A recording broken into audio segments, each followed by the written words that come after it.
Comment? Ben voilà, un nouveau chroniqueur. Donc, on va écouter son thème. Hein, pourquoi pas? Tiens, il l'a juste pas mis. C'est maintenant l'heure de la chronique de notre expert immobilier, Jacques-Olivier Thibault. Bonjour, Jacques-Olivier Thibault. Bon matin, Charles. Courtier immobilier puis chez Proprio Direct à Longueuil. Une première chronique, donc immobilier en ta compagnie. Heureux de t'accueillir. Merci beaucoup. Très, très, très heureux d'être là ce matin. Merci pour cet accueil, Charles. Donc, oui, en effet, je vais parler d'immobilier. Ouais. Donc, surtout, principalement ciblé dans le Grand Longueuil, la question de voir un petit peu qu'est-ce qu'il y a. Et là, tu passes à fort, là, parce que ta boule de cristal pour 2025, ça va être dans un deuxième temps de ta chronique, puis tu nous parles un peu, en regardant un petit peu derrière 2024, ça a eu l'air de quoi? C'est pas évident ces temps-ci faire de l'immobilier. Non, en effet. Bien, l'idée, somme toute, c'est de savoir où on s'en va, c'est de savoir d'où on vient aussi un petit peu. Donc, en effet, un petit bilan de 2024 par rapport au Grand Longueuil. Donc, si on fait un petit résumé très rapide, on va parler de près de 4000 transactions résidentielles sur le territoire du Grand Longueuil. On va parler de 51 jours en moyenne de délai de vente pour 2024. On va faire une petite comparaison rapide. 2023, on avait 48, mais il y a 2 ans, en 2021, on était à 32 jours. Donc, il y a comme ça prend un petit peu plus de temps avant une propriété dans le Grand Longueuil, donc il ne faut pas s'inquiéter avec ça. Cependant, bonne nouvelle, le prix moyen, bonne nouvelle pour certains, moins pour d'autres. Donc, le prix moyen a augmenté, bien évidemment, même en 2024. On a passé à 585 000 en moyenne. À Longueuil. À Longueuil, dans le Grand Longueuil, exactement. 585 000. Ça reste un montant important. On va parler d'une hausse de 8 pour les amateurs de statistiques par rapport à 2023. Donc... on sort de la COVID, les maisons très, très chères. Et bon, c'est encore là, mais c'est autre chose, là, une autre réalité. En effet, c'est un petit peu plus stable. Donc, on a quand même beaucoup d'acheteurs, beaucoup de vendeurs qui sont quand même présents sur le terrain. Donc, il y a quand même beaucoup de transactions qui se concrétisent. Là, on l'a vu avec les 4000, le premier chiffre au début. Cependant, il faut considérer qu'actuellement, il y en a beaucoup qui sont en mode sur les freins. Il y en a beaucoup qui attendaient les baisses de taux d'intérêt annoncées par la Banque centrale et tout ça. Donc, dès le début de l'année, même dès la fin 2023, les gens disent « Ah, il y a des baisses qui s'en viennent, on attend un petit peu. » Et il y en aura d'autres aussi. Il faut s'attendre à ça. Là, donc, au niveau de la Banque centrale, ça a déjà été un peu annoncé. Là, donc, ou du moins, c'est dans la boule de cristal. Parce que ça fait la différence de paiement mensuel. C'est une différence importante, une baisse de taux. Ça va avoir un impact excessivement important. Là, dès qu'on parle d'un demi-point ou d'un quart de point, là, ça peut avoir un impact très, très, très important par rapport à une hypothèque, exemple, de 500 000 là.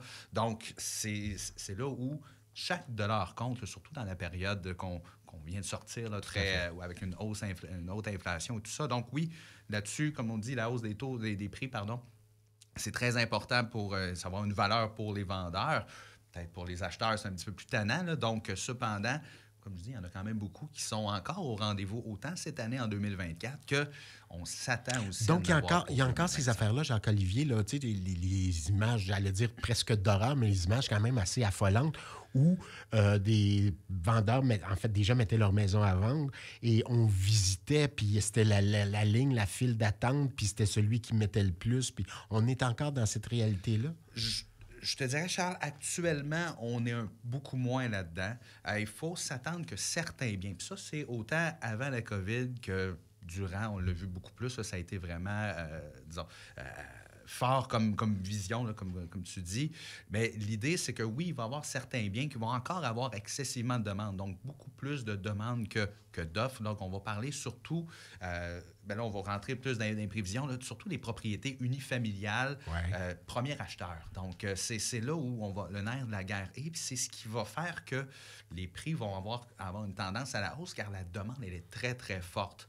Donc, on va parler des premiers acheteurs qui vont cibler généralement les propriétés, une maison unifamiliale, entre 450 et 550. Quand tu parles de premiers acheteurs, tu parles d'une première maison pour des jeunes familles. Oui, exactement, souvent. Là. Donc, des gens qui quittent leurs parents, des gens qui... Une première maison. Exactement, d'un appartement. Donc, un jeune couple là, à 25-35, là, dans cette fourchette-là, là, donc, qui va faire une première acquisition immobilière.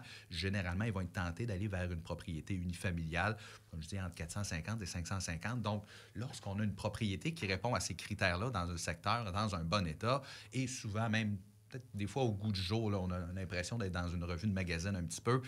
L'idée, c'est qu'il y a beaucoup d'engouement vers ce type de produit-là, puis les gens vont avoir tendance à comme tu dis, souvent essayer de sortir du lot puis d'offrir un petit peu plus, question de se démarquer et d'avoir la propriété. Donc, il y a souvent un phénomène de surenchère. Malheureusement. Ça demeure encore. Ça existe encore sur certains biens. Pas plus tard qu'il y a 2 semaines, j'ai vu une propriété avoir une surenchère de près de 75 000 ici à Longueuil. Beaucoup, donc, ça reste une grosse somme. Il y avait 10 acheteurs. Malheureusement, ce n'est pas mes clients qui l'ont eu, mais ça reste que c'est encore très présent. Et c'est préoccupant aussi. C'est préoccupant aussi pour les acheteurs.